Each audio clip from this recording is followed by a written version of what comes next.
الحمدللہ آج ٹولی چوکی پر تلنگانہ مسلم advocate forum کا سالانہ اجلاس منعقد ہوا، جس میں تلنگانہ مسلم ایڈوکیٹ فورم کی جانب سے سابقہ جو ہماری باڈی تھی اس کو ہم پھر سے سیم باڈی کو سیم پوسٹوں پہ پھر ہم نے رینیول کیا، اس کو یعنی ایکسٹینشن دیا اس کو، اور الحمدللہ یہ طے ہوا کہ باڈی کے آنے والے پروگرامز کے بارے میں بھی لائحہ عمل کو طے کریں ہم یہاں، اور تمام وکلا کی موجودگی میں، مسلم وکلا کی موجودگی میں تمام مسائل پر غور و خوض بھی کیا گیا، اور خاص کر کے تلنگانہ کے مسلم ایڈوکیٹس کے جو مسائل درپیش ہے اس کے سلسلے میں بڑے پیمانے پر ہم اس کو نمائندگی پہلے سے بھی کرتے آ رہے ہیں، اور اس بار بڑے پیمانے پر اس پر کام کرنے کا بھی ہم نے طے کیا ہے۔ خاص کر کے پچھلے 10 سالوں سے ہماری ریاست میں ایک بھی مسلم سینئر وکیل کو یا مسلم پریکٹسنگ ایڈوکیٹس کو ہائی کورٹ کا جج نہیں بنا گیا، کولیجیم میں نام آنے کے باوجود بھی ریجیکٹ ہوا۔ اس پر خصوصاً ہم نے مرکز سے بھی نمائندگی کی تھی اور ریاست کے حکمرانوں سے بھی نمائندگی کی تھی، اور اب پھر سے ہم ہماری ریاست میں نئی حکومت سے بھی ہم اس بارے میں خاص کر کے نمائندگی کریں گے، کیونکہ کورٹس ایک انصاف کا مندر ہوتے ہیں جہاں سے انصاف کی امید رہتی ہے۔ پورے طبقات کو نمائندگی دی گئی ججز کے کوٹے میں، لیکن ایک مسلم ججی تلنگانہ میں پچھلے 10 سالوں سے ہائی کورٹ کا جج بن کر کوئی ایڈوکیٹ نہیں آیا، بار بار نام بھی جا رہا ہے اور ریجیکٹ ہو کر آ رہا ہے یا کولیجیم سے غائب ہو جا رہا ہے۔ اس کے لیے خصوصاً ہم ہماری ریاست کی حکومت کے وزیر اعلیٰ ریونت ریڈی صاحب سے گزارش کرتے ہیں کہ اس پر توجہ دیتے ہوئے، اس کو اپنا اثر استعمال کرتے ہوئے فوری طور پر ہائی کورٹ آف تلنگانہ کے لیے ایک مسلم ایڈوکیٹس کو جج بنایا جائے، خاص کر کے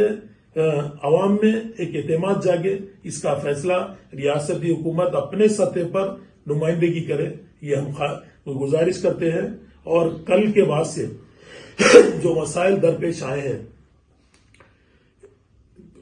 نئی حکومت کے تشکیل کے بعد ریاست کے وزیر اعلیٰ نے ایڈیشنل ایڈوکیٹ جنرل کا اعلان کیا تھا۔ اب کل 3 جیوز آئے ہیں، سپریم کورٹ کے لیے بھی جو ایڈوکیٹس کا تقررہ ہونا تھا اس کا آپ نے تشکیل دے دیا، اور آپ نے ایڈوکیٹ جنرل کا بھی تقررہ بھی عمل میں لا لیا۔ یہ کرنے کے باوجود یہ 4 جیوز آپ نے جاری کیا، اس میں ایک بھی مسلم نام آپ نے نہیں دیا۔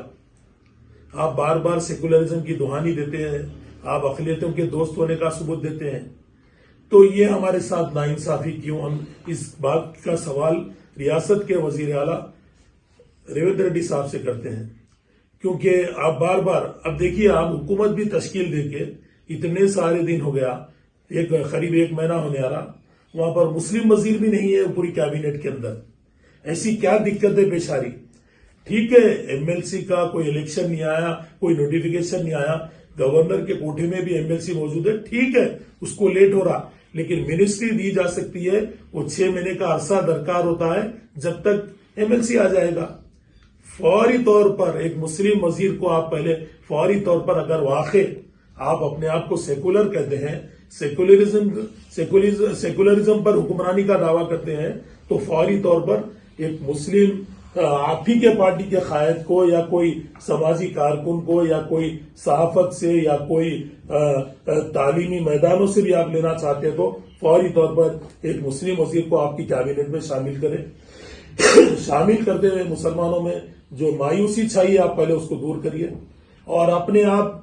وکلاؤں کے اس میں بھی آپ نے 4 جیوز کو جاری کیا، لیکن ایڈیشنل ایڈوکیٹ جنرل میں ہم پہلے سے بھی نمائندگی کرتے آ رہے ہیں، ابھی بھی آپ سے یہ نمائندگی کرتے ہیں۔ آپ دعوے کرتے ہیں کہ مسلمان ہم کو ووٹ دیے، تو پھر مسلمانوں کے ساتھ یہ ناانصافی کیوں؟ ایڈیشنل ایڈوکیٹ جنرل آپ کو مسلم وکیل کو فوری نامزد کریں، اس کے لیے بھی آپ جیو جاری کریں، کیونکہ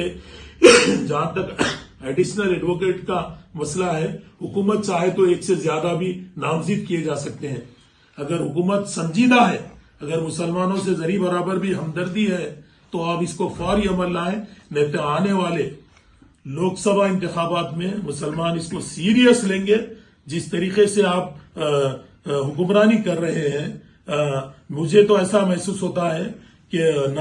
اپنی کابینہ میں کوئی مسلم وکیل کو آپ نے رکھا ہے، نہ وکلاؤں کے اس میں آپ نے ایک بھی جیو اب تک مسلم وکلا کو نہیں دیا۔ ہم گزارش کرتے ہیں آپ سے، اس بار گزارش کر رہے ہیں، اگر